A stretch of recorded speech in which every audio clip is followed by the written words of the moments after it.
What up, everyone? Welcome to Unmasked, where things are discovered, uncovered, brought to the light, and made known.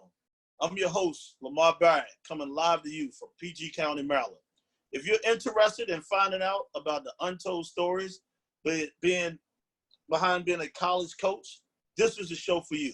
Being a former assistant men's college basketball coach for 16 years, there are so many untold stories behind the scenes in the life of a college basketball coach. Now, let's unmask them. Today's guest is a longtime assistant coach, and I always say long time. If you've been in this business more than 10 years, you definitely have a long-time assistant coach. I think it's a future head coach in the business. Followed his path since he started off in 2008 as an assistant in this business, but even before that, watching him as a player. And then he's a former college and professional standout where he had a chance to not only do a great job at Penn, and we'll talk about his bio a little bit later.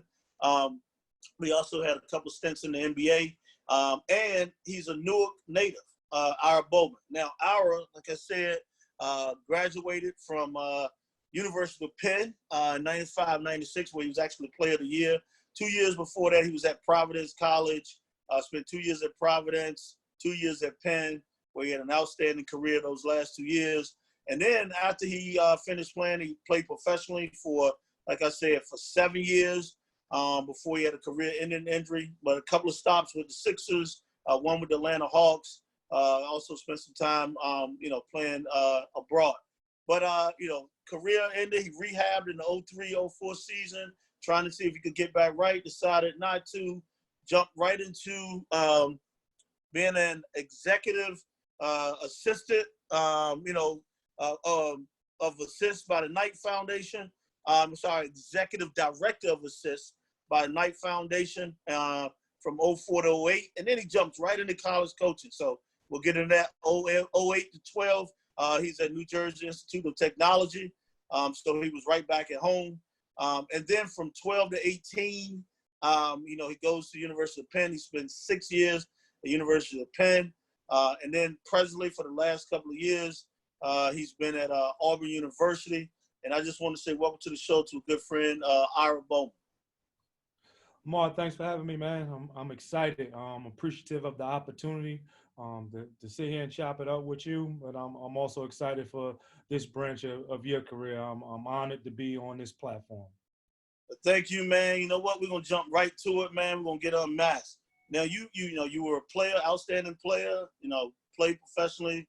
You're 4 years away. You didn't coach. At least you didn't, go right into college coaching. But now, you get a job at at New Jersey Institute of Technology, NJIT, and there's no handbook. We know there's no handbook to being a college coach. No one actually gives you any direction. They just tell you to figure it out. Like, tell me about that first day or the first week, first month, when things are done with human resources, done with orientation. You walk in that office, and like I said, there's no direction. Tell me what that was like. Interesting. I just sit here thinking about it now as you talk about it. It was just like that year. I went from working with this, running the Assist by Night Foundation and being able to help kids and really help them kids. The foundation charge was, to help kids in sports that weren't able to compete at a high level, like help people be involved with sports in different aspects. People who went to school and weren't, parts of teams, but still wanted to be around sports. Assist by Night Foundation allowed us to be able to go into communities, a lot of urban communities, and help those kids foster careers in those fields. So going from that into coaching, like my first day at NJIT, as I remember, it was a weird feeling because you go from, helping in a sense, like being a player, you always have control in the sense that you can have an impact on the outcome. And my first year at NJIT, it was a different year in the sense that I was going into a program that was transitioning from Division II to Division I. So I walked in day one having inherited a program that was in the midst of the longest losing streak in Division I basketball history. So, you walk into that environment. I've been fortunate to be on some really good teams throughout my college career and even coach some really good teams. It just was a different environment. And to this day, I always say it was one of the most fulfilling years of my life, but just because we didn't have a chance to recruit anybody. Your team was your team. Let's see how you can see what you can do with it. So everybody thinks coaching is really easy. You can draw up some stuff or have your kids organized. But when you're placed in a position where there's a talent deficit, like you're literally going up against teams that are, better than you at every position every night for in the grand scheme of things. And that year was different because, like I said, we had a bunch of kids who just were just dying to compete, and they were willing to do anything you asked them to do.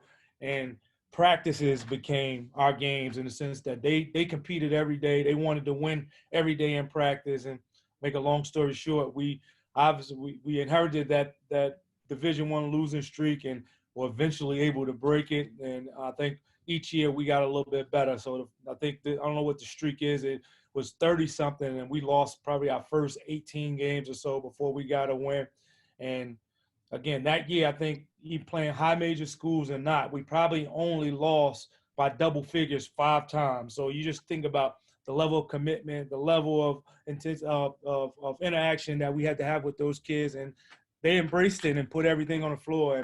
And for me, like I said, a lot of coaches will talk about the time. Like I was fortunate enough, obviously, this past year to have them be on a team that went to the Final Four, and that's exhilarating. But just you start talking about the level of growth and excitement and attention to detail, that first year was really different for me.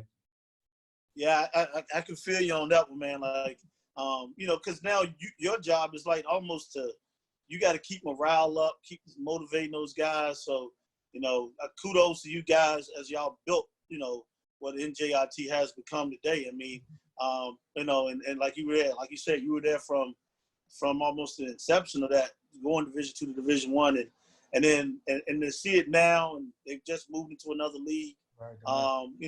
That's good for them, because at least they don't have to travel as much like they did, back then. That was a doozy. We know this, man. Recruiting, it's the lifeline of college athletics, man. You got to get good players. You got to get good people if you want to be successful. If you want to win games, ultimately, everyone wants to win a championship. Whether it's guys competing for a national championship, whether it's guys competing for a conference championship or just a regular season title, like you still got to get good people, man. You got to, and recruiting is part of it. So, what was your best and worst recruiting story? Wow.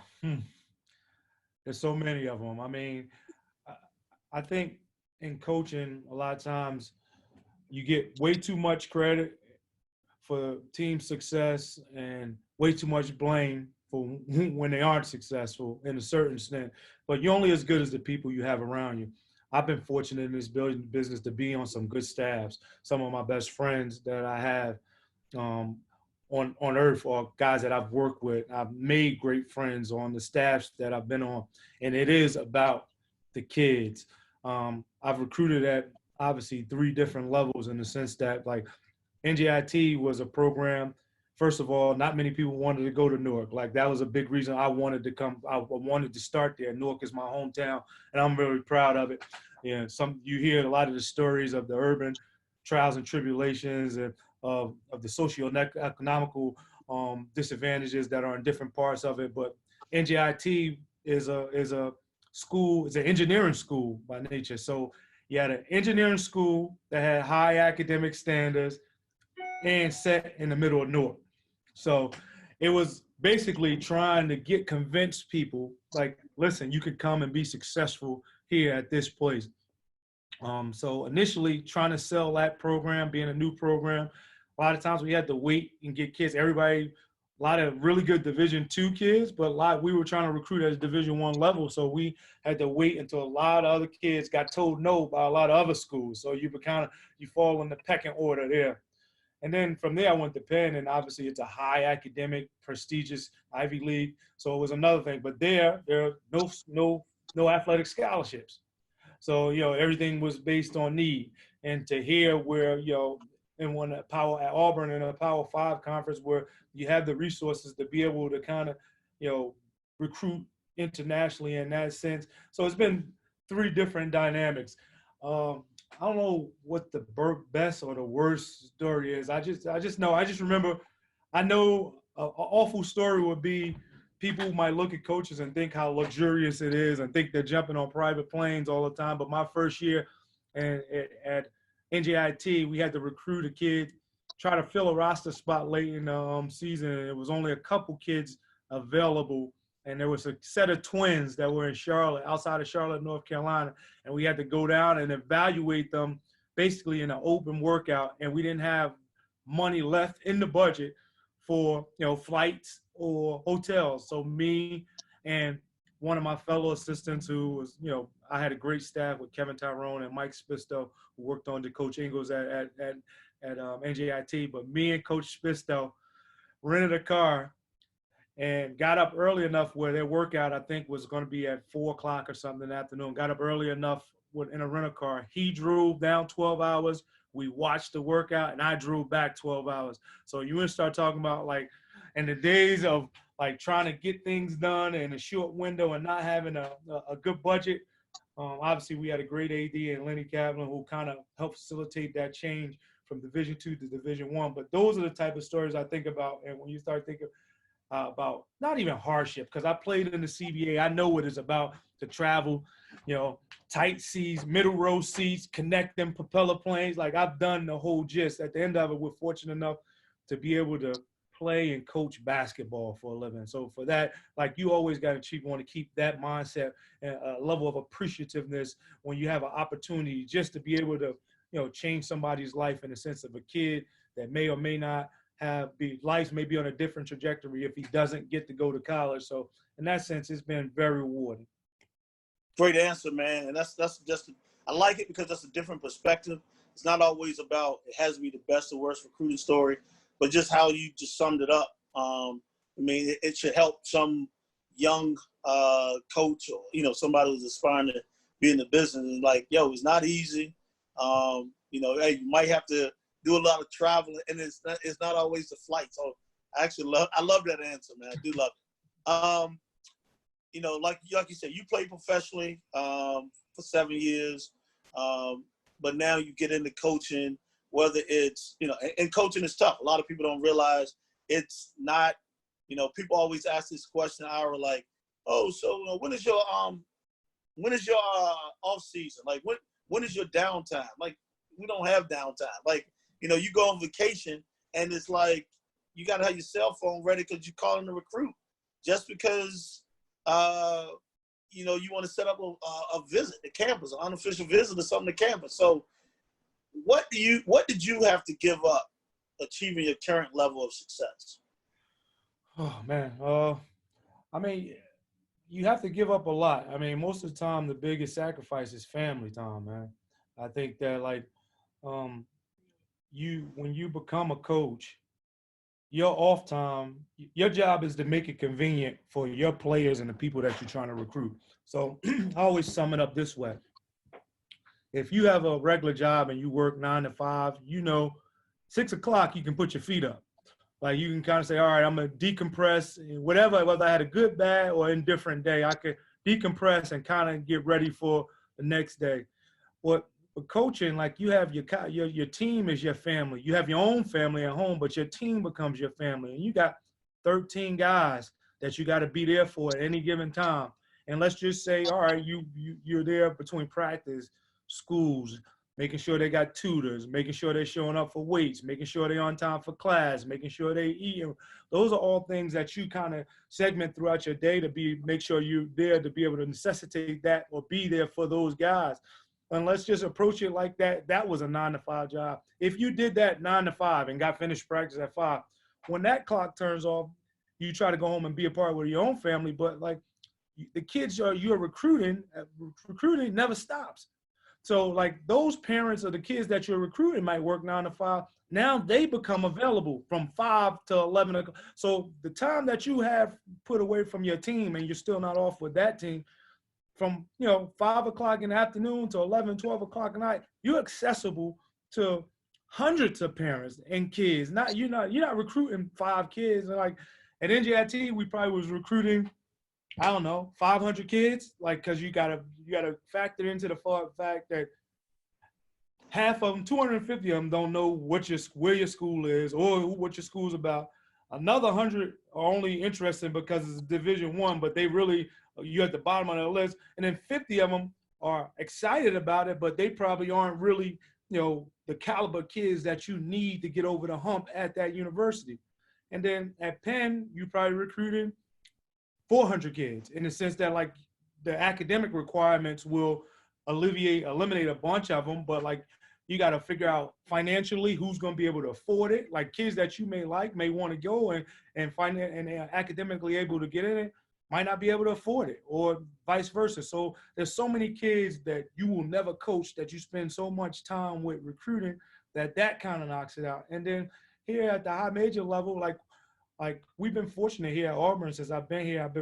Obviously really fortunate to be pretty successful, have some good years, and I'm appreciative of that. But like you just think about it, Auburn isn't and wasn't, Kentucky, Duke, North Carolina, in the sense that like they can recruit a small number of kids, and they can wait for the McDonald's All-American game and see but like you still like you are going to I always tell people you recruit, you get told no by 99% of the kids you recruit. So you just imagine how much time that is. And, I got a 13-year-old son that like, if you don't have time to kind of be the presence in their lives that you want to be. So when you start talking about what you give up, you usually give up that time with your family. And I'm like I said, I'm fortunate enough to work for Coach Pearl, and I've worked for Coach Donahue and Coach Allen and Coach Ingalls, and like I've been able to have my son be a part of each of those programs, and I think that's what makes it good for me. Awesome, man. That's awesome. We know this as well. Scouting reports. Everyone knows, like when you're on that sideline, if you're watching a game, TV, or if you're live, you can almost tell who scouting report is because they're invested. They're yelling and screaming. They jumping on the kid because you done went over the thing. You done went over it a ton of times in film, on the floor doing walkthrough. And, you're a little bit more animated. Even though you help out with other guys, it's still, you invested a lot more in your scout. And then there's times that you got your best scout, you know all the calls, you know all the actions, time to go and play. And then kids go out and it's like one of their worst performances. Or it's just like they forget everything that you talked about. Mm-hmm. And then sometimes the worst scout report, or times that you think guys aren't locked in, they're not detailed. They're not as focused. You tell coach but this guy, he's shooting 2 for his last 28. So he's really not making threes. And then he makes 3 or 4 in the game, and coach looking at you like, oh, not a 3-point shooter, huh? Tell me about your best and worst scouting report. That's interesting. I don't even know. Scouting is such a big part. Obviously, I work for a really animated head coach, a guy who has a lot of energy on the sideline. And by nature, my personality is to kind of be more pensive and reserved in a sense. But you're right. You get into those scouts, and it always seems that way. The kid that's not making shots all of a sudden becomes a great threat. The guy who can't shoot all of a sudden is making 10 threes. So I think one of my most nerve-wracking scouts would probably be when I was at Penn, we played NJIT. So when I left NJIT and I went to Penn, we played and just because I think the familiarity of the kids, those kids' strengths and weaknesses, whether because you recruited them, how they played when you're there. Those are things that I think that was probably my most nerve-wracking scout, in the sense that I understood what they each were good at and how they could beat us, and trying to sometimes explain that to your guys. Like you said, you're not dealing with professional athletes. You're dealing with kids that might have failed the exam that day, might have broke up with their girlfriend recently. My parents might be sick. There's so many other insinuating factors that go into, dealing with kids, and when you have scout reports. So you want to obviously try to make it as simple as possible for them to be able to play and react and not be thinking about what the other team's going to do or put them in familiar. But yeah, it's hard because as assistant, you might put 20 hours of work into, a 1 hour shoot around and a 30-minute film session. You know everything, but you don't want to overload them to be thinking more than they have to throughout the process. And when a kid forgets something, like you forget, like they went over it 10 times, you might have went over it 50. So like you have a different level of understanding, and that's I think that's what makes competition fun. I think being able to know the kids that can pick things up, know the kids that struggle picking things up, know the kids that pick things up really well, and being able to lean on them to kind of help their teammates when they're out there. So it's not always coming from the coach. And I think all of that stuff goes back to having relationships. I think when you have, it's one thing when you're yelling and screaming at a kid or being a dictator, and it's another thing when a kid looks at you as a mentor or looks at you as somebody they trust or looks at you as somebody that knows they has their best interests in heart and knows that he's going to try to help them be successful. And I think they react and respond a little bit better. That's an awesome answer right there, man. What's the biggest challenge you think you've experienced since you've been a college coach?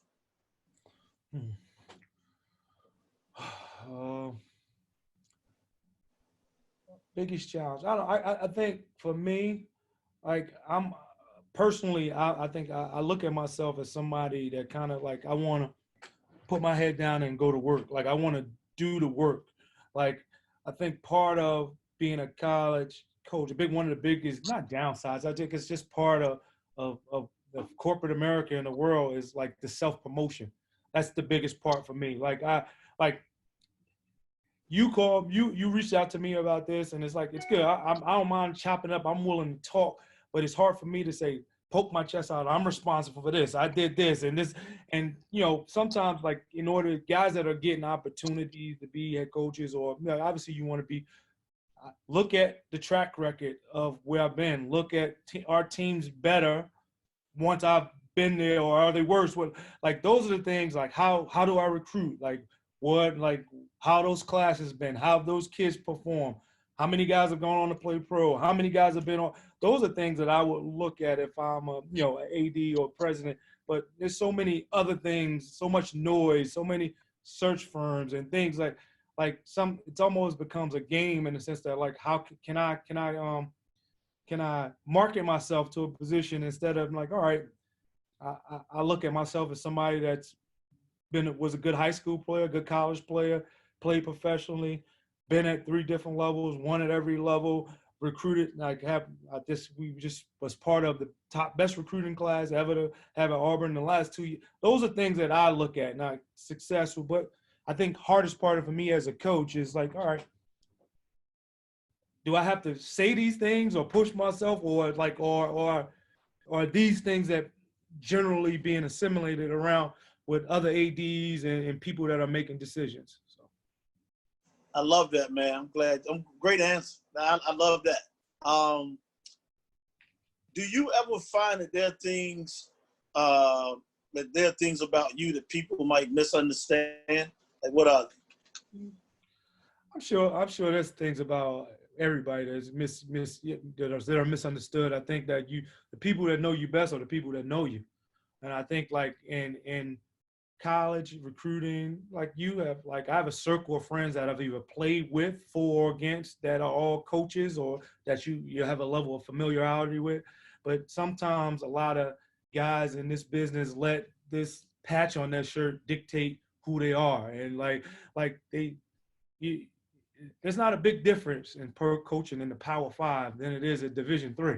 So I can't walk around with my nose up in the air and say, I don't know, I'm the head coach of Kentucky, so I'm not gonna talk to you only work at Dickinson College. Like there's a level of like there's obtuseness. I don't know if that's a word or not, but like that some people walk around, and for me, like I'm regular. I'm normal. I'm gonna be who I am all the time. And it's a casualness that sometimes might come across to some people, but I also hope that's not misconceived as I'm a certain way, because I'm just a kid from Newark, New Jersey, that's been fortunate enough to be exposed to the world on a grander stage, majority because of basketball. And I'm here because of the shoulders of so many other people. And I'll be the last person to say I'm here because of the stuff I did. And I'm the reason, like, and I understand that. Like when you have that in your heart and you've been, I've played for some great coaches. My high school coach, Bob Farrell. I played for Rick Barnes at Providence, and Fran Dunphy, like got a legend, like the legends of the game, and I was fortunate enough to play for Larry Brown. So those are things that I walk around with the most complete humbleness about, and knowing that I don't want to ever be misconceived the wrong way, but I want to approach every opportunity that I have to teach, to lead, and to serve. And if you always want to serve, I think that most of the time, the best of you will come out. And again, I don't know what's a misconception with me, but I would think that I would hope that most people that talk to or about me would be the spirit that I come off in. Great nugget right there. Great nuggets. I like that. And we all, educators in this business. We always teaching, like you said, you mentioned all the great coaches you had. So obviously they taught you not just basketball, but things about life. What do you try to teach your players besides basketball? Oh man, I think that like the hardest thing at the high major level is making people come to grips with life beyond basketball. I think to this point, basketball has defined who they are so much in their life. And I like having them understand you're going to be, prayerfully, you're going to be a person that doesn't play basketball way longer in your life than a person that you do play basketball. And again, because I've been around some great people and people that pour into me, I just want to pour into them and understand, like, you want to prepare yourself to be a great brother, a great son, a great husband, a great father. Those are the things, like, and I got shortcomings like everybody else. And I try to be as transparent, as honest with them as I can, and like meet them where they're at, and obviously try to hope and push them to be better than I am. Like I said, I've learned more from the people I work with than I have taught the kids that I've coached. Like I think of people like Nat Graham, who's on Penn staff now, who's a white guy who's more in touch with the black struggle than a lot of the black people are. Like I think of guys like Michael Antilotti, who also I worked at Penn, who's an AD now in high school, who's probably one of the best basketball coaches I ever been around, and he's coaching girls. But like they don't let their positions define them. They understand who they are as humans, and they have this selflessness about them. And those are the things that, push me every day to kind of pass that on to the guys that I coach. Awesome, man. What are your best and worst memories in coaching?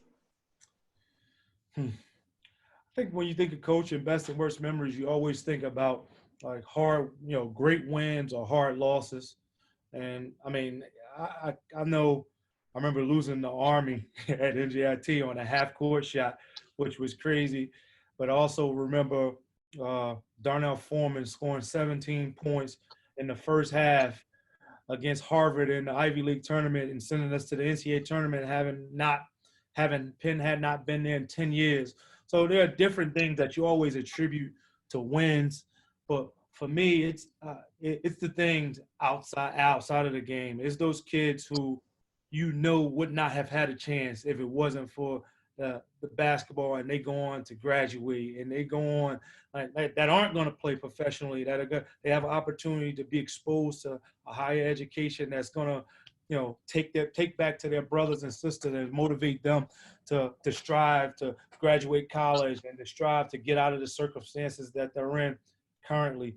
I mean, I think there's been great examples of that in my career that I don't want to throw out too much personal information about certain guys, but those are the things that I take the most gratitude in and the most feelings of accomplishment in, not as much the great wins and losses. And again, you're talking to somebody who coached on a team that had the longest Division I losing streak in the country, and you're talking somebody who had the great fortune of being a assistant coach of a team that went to the Final Four. So you talk about both ends of the spectrum, and throughout it all, I'm just I'm humbled and appreciative, and know that I'm just a piece of it. I'm here because of the sacrifices of so many others that came before me, and family members and friends and teammates that kind of pushed me forward. And I try to keep that in mind at all times. All right. I'm gonna ask this. This is like a lighter note. Like I said, it don't have to be a name dropping.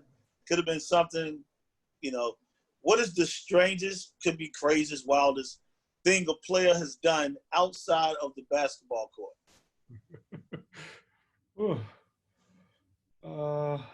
Craziest, wildest. Oh, I don't know. That's a good one. We've had kids obviously do things that they weren't supposed to do, but the wildest thing outside of the basketball court. I'll go on a positive note. Like there was a kid that was struggling with health issues, and we did a team function in the sense that everybody during the holidays, soup kitchen and Christmas, you visit a lot of children's hospitals, but we adopted a kid to be part of our team. And even though they were struggling health wise, they were great spirits. They were not letting their troubles dictate who they were. A kid on one of our teams, we had whatever the requirement, it wasn't even a requirement. What our team did, we invited them to games, and we went to the hospital, and they allowed them to come to practice maybe once a month throughout a year. I came to find out it was a kid who kind of, after he graduated, continued going to see that kid that was not hurt, but dealing with an illness for 2 years. Like after he'd already been away from, in order to kind of develop his own relationship with the kid and saw the kid through, to the point where their disease overstricken them. So, but those are the things like that stick with me, or stuff like, not wild or crazy, but like it lets you know that, what you're doing matters. And if you pour into people, they'll pour into somebody else. And I think that's, if we did that as a society, as a group, I think things will be better. Obviously, we just want things to be better for the people coming behind us than they were for us coming into them. And again, if you can do that stuff, it's kind of like paying it forward, and the kids embrace that and do it. I think those are the most rewarding things. That was awesome by that young man. I'm happy to hear that. Now, like I said earlier, I think you have a chance to have your own program. When he's not looking to go anywhere, Coach Pro, that's not what he's doing. But like, if you had a chance, like now you have, I'm gonna say options, or you've been to 3 different places now. You played at Penn, you played at Providence, but then you coached at NJIT, you coached at Penn, now you're at Auburn. Like, what expectations, or what would you look for in a program? And it's just any program. Like, what would you look for you to be successful? What would your expectations be? That's a great question. I think for me, unfortunately or unfortunately, when you get an opportunity to lead a program, majority of the times is because they haven't been successful. Unfortunately or unfortunately, occasionally there's opportunities where coaches have been successful and moved on.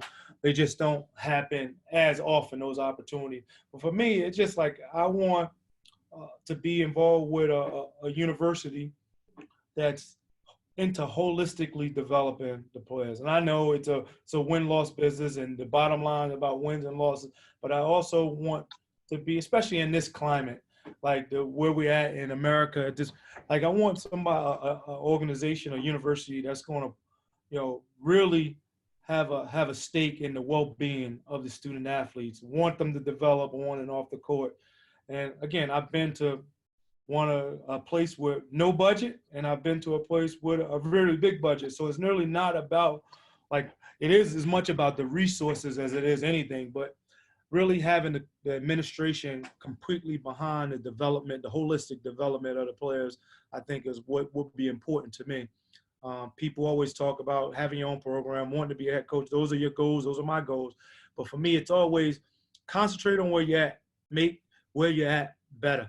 And those things will take care of itself. So even in the question you asked me earlier, what's the hardest part? The hardest part is for me is self-promotion, because my biggest thing is I'm going to roll my sleeves up and try to make where I'm at better and let my work dictate whether that decides if I should have an opportunity or not. So I try not to get focused on where I would be, I'll be where the Lord would have me be. And I think that's the biggest thing. And sometimes, your path isn't straight. Sometimes, and it's not one of those things where you should compare this kid did this or this guy got this opportunity. You kind of gotta, you get caught up in that stuff. It'll get you deterred from being all you can be at the job that you're at. And that's kind of where I'm at with it. I think obviously if you have an opportunity to run your own program, a lot of times, especially for the first time, you don't get to be picky. So if you have a career, a long resume of being successful at a bunch of places, then you can kind of pick and choose. But unfortunately, most of the times your first opportunity is going to probably not be a place that has everything set in stone to be successful for a long term. But that's, that is the journey of it. And that's the challenge of it. You want to get in there and put your own stamp on it. And again, in the process, hopefully mold some young men into better human beings. So true, man. All that is so true. What's the biggest accomplishment you've experienced since you become a college coach? I know you've been to the Final Four. Sometimes guys come with other different things, but what would your biggest accomplishment be? I think my biggest accomplishment probably would be getting Penn back to the NCAA tournament. I think because I had so much vested in Penn and I'm alum, and being able to go back to the sidelines and be there and have an opportunity to be on that team and do it with a group of guys that were invested in Penn when Penn wasn't great, and kind of went over the hurdles of it. And like I said, I talked about one of the young men, all those kids are near and dear to me.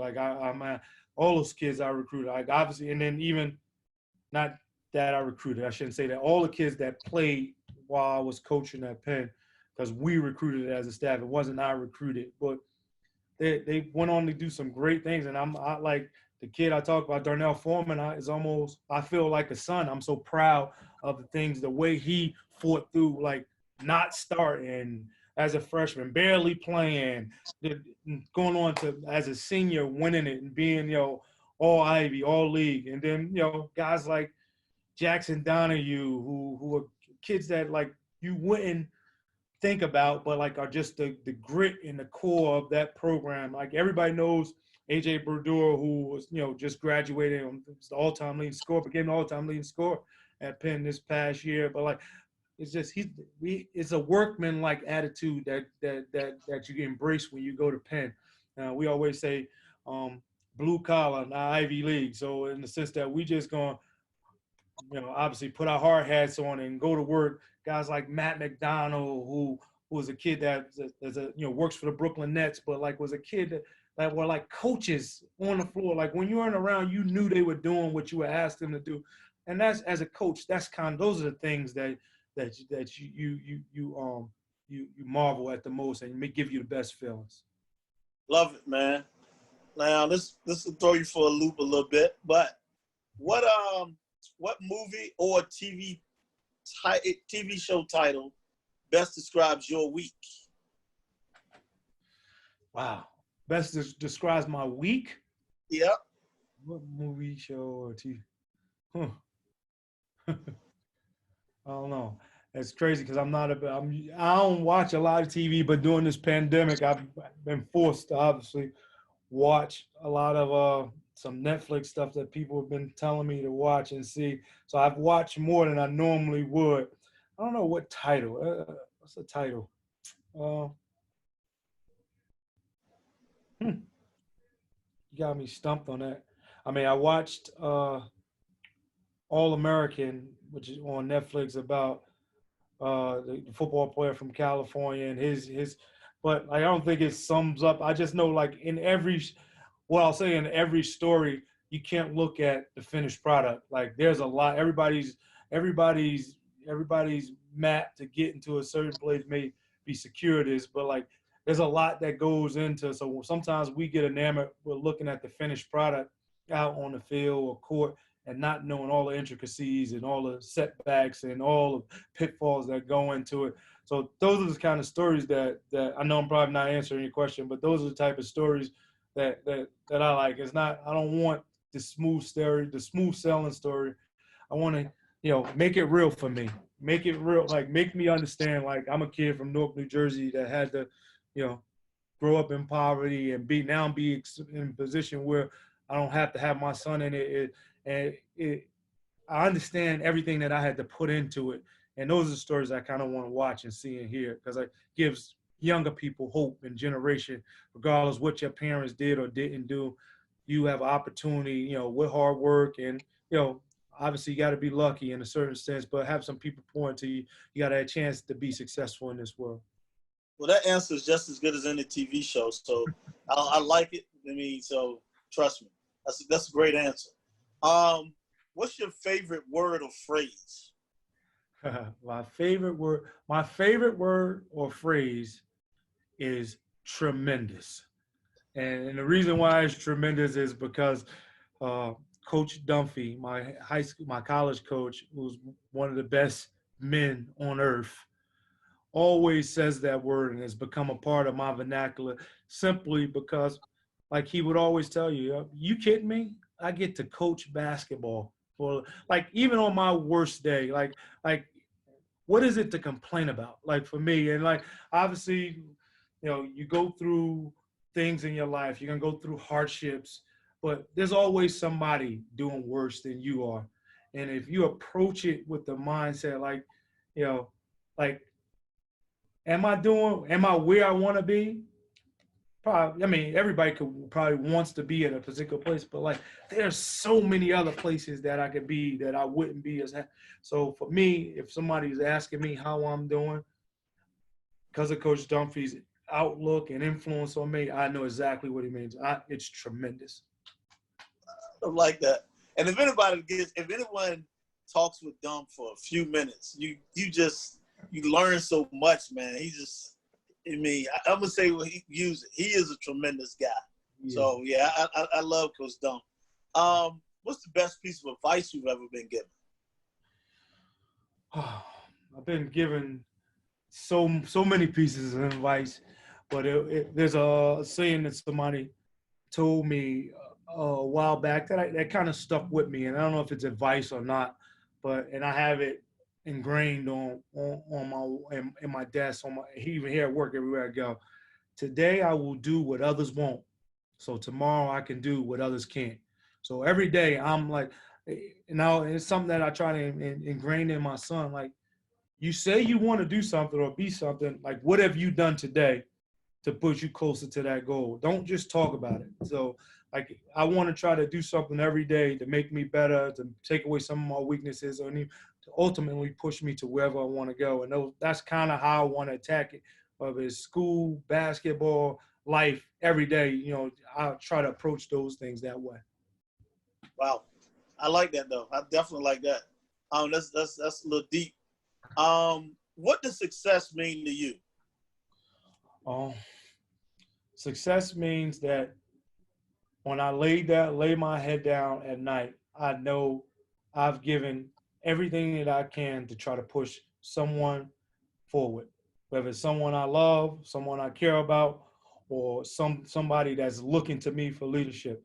Like, I want to have a attitude of gratitude, and I want to be as selfless as possible, because I'm wary of people who always talk about how great they are, because again, no one's gotten to any point by themselves, and I'm so conscious of that and cognizant of it that I want to be able to say that I want people, like I always tell players, like, if you're good, you don't have to tell me how good you are. Other people will tell me how good you are. So like, that's part of like my mantra and my makeup, and that's success. If I can lay down at night and know that, because like, you don't know what your potential. Everybody has great potential, but this may be the space that God will have me be in position to touch as many people as possible, and that's the way I'm looking at it. I'll do what he'd have me do, and I'm be in the position that he would have me do, and what's good for me. When it's time for me to have it, I'll have it. If not, I'm gonna stay in whatever space it is to be the best person in that space. Man, wow. I'm just keep dropping them, man. And I'm gonna say, where is your happy place? Like, there's times, man, like you said, like, like you got the tough game, dealing with a recruit. Like, where's your happy place? My happy place, it's not my mindset. Like, if my happy place is Newark, New Jersey, if I could go back home and like, whenever I'm like, regardless of what the environment is and the situation is and the circumstances are, if I could, like, in my mind, if I could just be in Newton Street School playground in the middle of a new community in Newark, New Jersey, I'm in a happy space, because it's different now than it was when I grew up. But mentally, I think of like how the world was different for me at those times, and like what I thought the world was and what it actually is, and all that I've been able to accomplish because of the people in that community that I grew up with. Like, those are the things. That's what kind of makes me happy. And I have a good friend of mine's really got me the coordinates of that place, of the playground, that new community, and I have it on a small band. And for me, I wear it from time to time when I need to be centered. Wow, I like that. Newark, shout out. City. And I know you're not a self promoter, man. You just listening to you, man. Like, you clearly, are a servant. And when I listen to a lot of interviews, and most of everyone that's come on, that's what they are. Like, they're more of a servant. They're selfless. They're all about others, which I love. But if you had to choose 3 adjectives to describe yourself, which would you choose? 3 adjectives: hardworking, determined, and humble. I don't even know if humble's a adjective, but those are the things. Like, my career and who I am, I will, most of the time I thrived off of people not believing in me or thinking I couldn't do something. And I think there's an element of perseverance that comes from kids that walk in that light, as opposed to, like, this day and age, kids are different. Not all kids, I don't lump kids together, but there's an element of kids with because of, I think, social media and being able to have so many so-called friends or viewers. It's just different than what I grew up in. I'm just like, again, if you want to do something, let's figure out how to get it done, and let's go to work and do it every day. And I'm not as concerned with what people think I can't do as I am concerned with the things I know I can do. Terrific. You know what? What qualities do you value in the people with whom you spend time? Well, I mean, I want to be around people who want to pour into kids, and want to, like, if I had my druthers, I'd rather be with people who aren't. I want to be around motivated people. I want to be around people that are looking for solutions, not just identifying the problems. I want to be around people that understand that that are successful or determined to be successful, or going to push somebody else to be successful. Like, those are, I think, when you're around people who care and give, and as opposed to, I made it, you figure it out yourself, or like, I did this on my own type of people. Those are the people that I'm worried about. Oh man, I agree with you 100%. Like, what person and or event has had the most influence on your life? Well, that's easy. My mother has had the most impact on my life. I don't know if it's a specific event, but I lost my mom be a year and a couple months ago, like last season, not this season, this first season I had at Auburn, to cancer. And it was like, for me, that was one of the hardest parts of my life, in the sense that, like, when you grow up a mother's boy or a mama's boy, and you grow up knowing the sacrifice that your mom had to push forward in order for you to be successful, it's just a different level of love and understanding that like there was nothing she wouldn't do and couldn't do for me, and always put herself, regardless whether it was going without eating or working two jobs, whatever it was, whatever I needed to do in order to have the resources to be successful. It's just a different level of love. So that is not even close. But outside of that, earlier in this interview, I told you like the coaches that I've been around. There's so many on the basketball portion of it, like so many great coaches. Like I said, from Coach Farrell to Coach Barnes to Coach Dunphy to Coach Brown. Like just being around. I had a great CBA coach, Tyler Jones. I had great teammates. Like there's so many people that I've taken a piece from in each one of my stops, but the overriding consistent piece throughout all of it, was my mom. And I think like even earlier in my career, like big part of when I first started playing basketball, a man named Ed Sweeney, who was like a godfather to me, helped expose me to like basketball and the big circle of AAU basketball. And my mother could have not trusted, or just been, but she trusted in me and my decision making. And I think because of that, it put me on a position to go to Seton Hall Prep. It put me in a position to be All-State, to go to Providence, to go to Penn, to have an Ivy League degree from the Wharton School of Business, and to be in a college profession now, pouring into young men who look like me is more than I could really have ever asked for. Awesome, man. And I like to ask this because you did play in the NBA a little bit, and but there are people in the business that like stereotype former NBA players sometime or coaches when they take a job in college basketball. Now, yours didn't go directly from playing in the NBA or professionally to coaching. You had a gap in between. But what was your biggest transition? After being a professional as a player, NBA, to a college basketball assistant?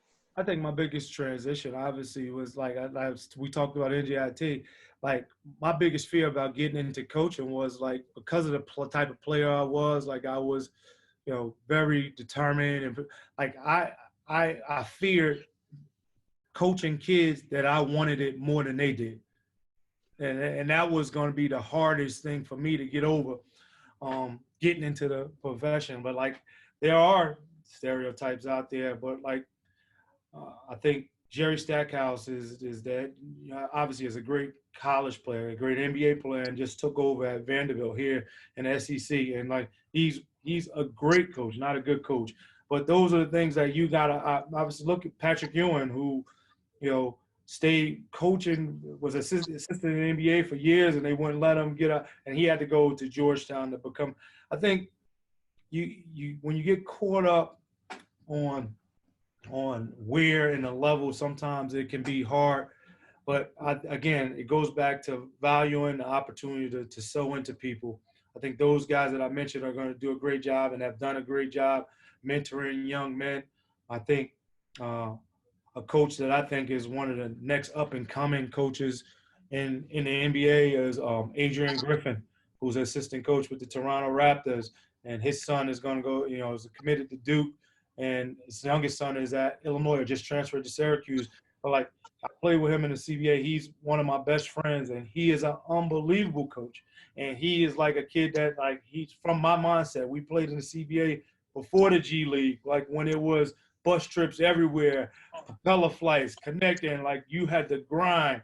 And he's somebody that he carved out a 10-year NBA career, and now one of the best coaches. But those are the type of people that, I embrace being around, learning from, and being with. And so I've been fortunate, like I said, because of basketball, to be connected to people like that. Oh, awesome, man. I'm glad I love asking former NBA guys if Ryan Stiff was on and Speedy Claxton was on. And so you ask those guys that question because they do, man. Like it's just, they and those guys that you talked about, humble, appreciative. Like everybody, you hear the negative stuff about some of them. some of the best guys I've ever worked with, even better people, you know, is a plus. Like that's the thing about it. And, you know, and I, like Speedy said it best, was like, you know, we always, in the NBA, you put your guard up. And so you don't know who to trust or not to trust. But when you're around them, I mean, some of the best people you can work with. That's what I love. I mean, you think about it. I mean, I think I played the Sixers with Speedy on that team, and obviously Kevin Ollie. Talking about Kevin Ollie, who played in the NBA, played with me in the CBA. We grinded that whole tough, played in the NBA, and then came to college and won a national championship with Connecticut in college. Like, so, like, guys that when you play, there's a level of intimacy that you understand. A lot of times, especially guys that if you weren't stars, so to say, you were part of a team, like those guys understand what relationships mean, and they understand like things not going your way and how to persevere and just keep plugging away at something. They understand the value of not giving in. They understand the value of staying late, being there for a teammate. Those things, like when you've been in those environments, and you, especially in the NBA, like I said, everybody gets caught up on the money that those top tier guys, but for, you know, a third of those guys, like we talked about before, a lot of them, if their check to check is not the same thing as our check to check, but they have a lot of responsibilities on them at that time too. So understanding that they got people depending on them, and those things weigh on people. So you just carry yourself different when you're in different environments, and there's value in that, and in understanding that, like, all right, I might not be playing tonight, or I might not be the guy that's going to touch it. How am I going to help affect winning? What do I do to? And a lot of people don't understand those dynamics. So true. I like to end with this, man. I always ask this question, like, knowing what you know now, what would you tell your younger self to prepare for as an assistant coach? Oh, no, knowing what I know now, I don't know. I would just tell my younger self, like, I'm somebody that's infatuated with being a lifelong learner, and I would say that you got to continue to do that even at a young age. And this business, fortunately or unfortunately, a lot of times is about networking and connection, and sometimes the networking doesn't feel authentic. I think that, like, you want to obviously continue to expand your circles, but like, I would tell my younger self, stay in touch with the circle of people that you play with, whether they're coaching or not. Just stay in touch with those guys more regularly. Don't let those relationships dissipate or grow away from you, because you can help them and they can help you, regardless whether they're in coaching or not. And those are the things I would tell my younger self, just because I think about, like, the connection of people. I've been so fortunate. I mean, I just think about, like, Calvin Booth, who just got named GM of the Denver Nuggets, like, played against him. Like, the head coach of the Denver Nuggets is Mike Malone. I play high school basketball. We're on the same high school basketball team. But those, like, basketball world's a small world. And, like, I think I've done a good job to foster those things, but it ain't about, don't always look about relationships about what can I get from them. Look at relationships as what can I give to them. And I think you'll get the most out of them. Awesome, man. Well, look, I want to thank you again, Ira, for being a guest on the show and being unmasked. Is there anything you want to say to the viewers before we leave? No, thanks for having me. I'm appreciative of being able to express myself and talk a little bit on this platform. I'm excited for you, proud of you, and keep doing what you're doing, brother. Yeah, man, I appreciate that, man. And you know what? I'm going to still say this. I'm going to say it now. I think you guys still owe me dinner when I told you your guy could be a top 5 pick back in November.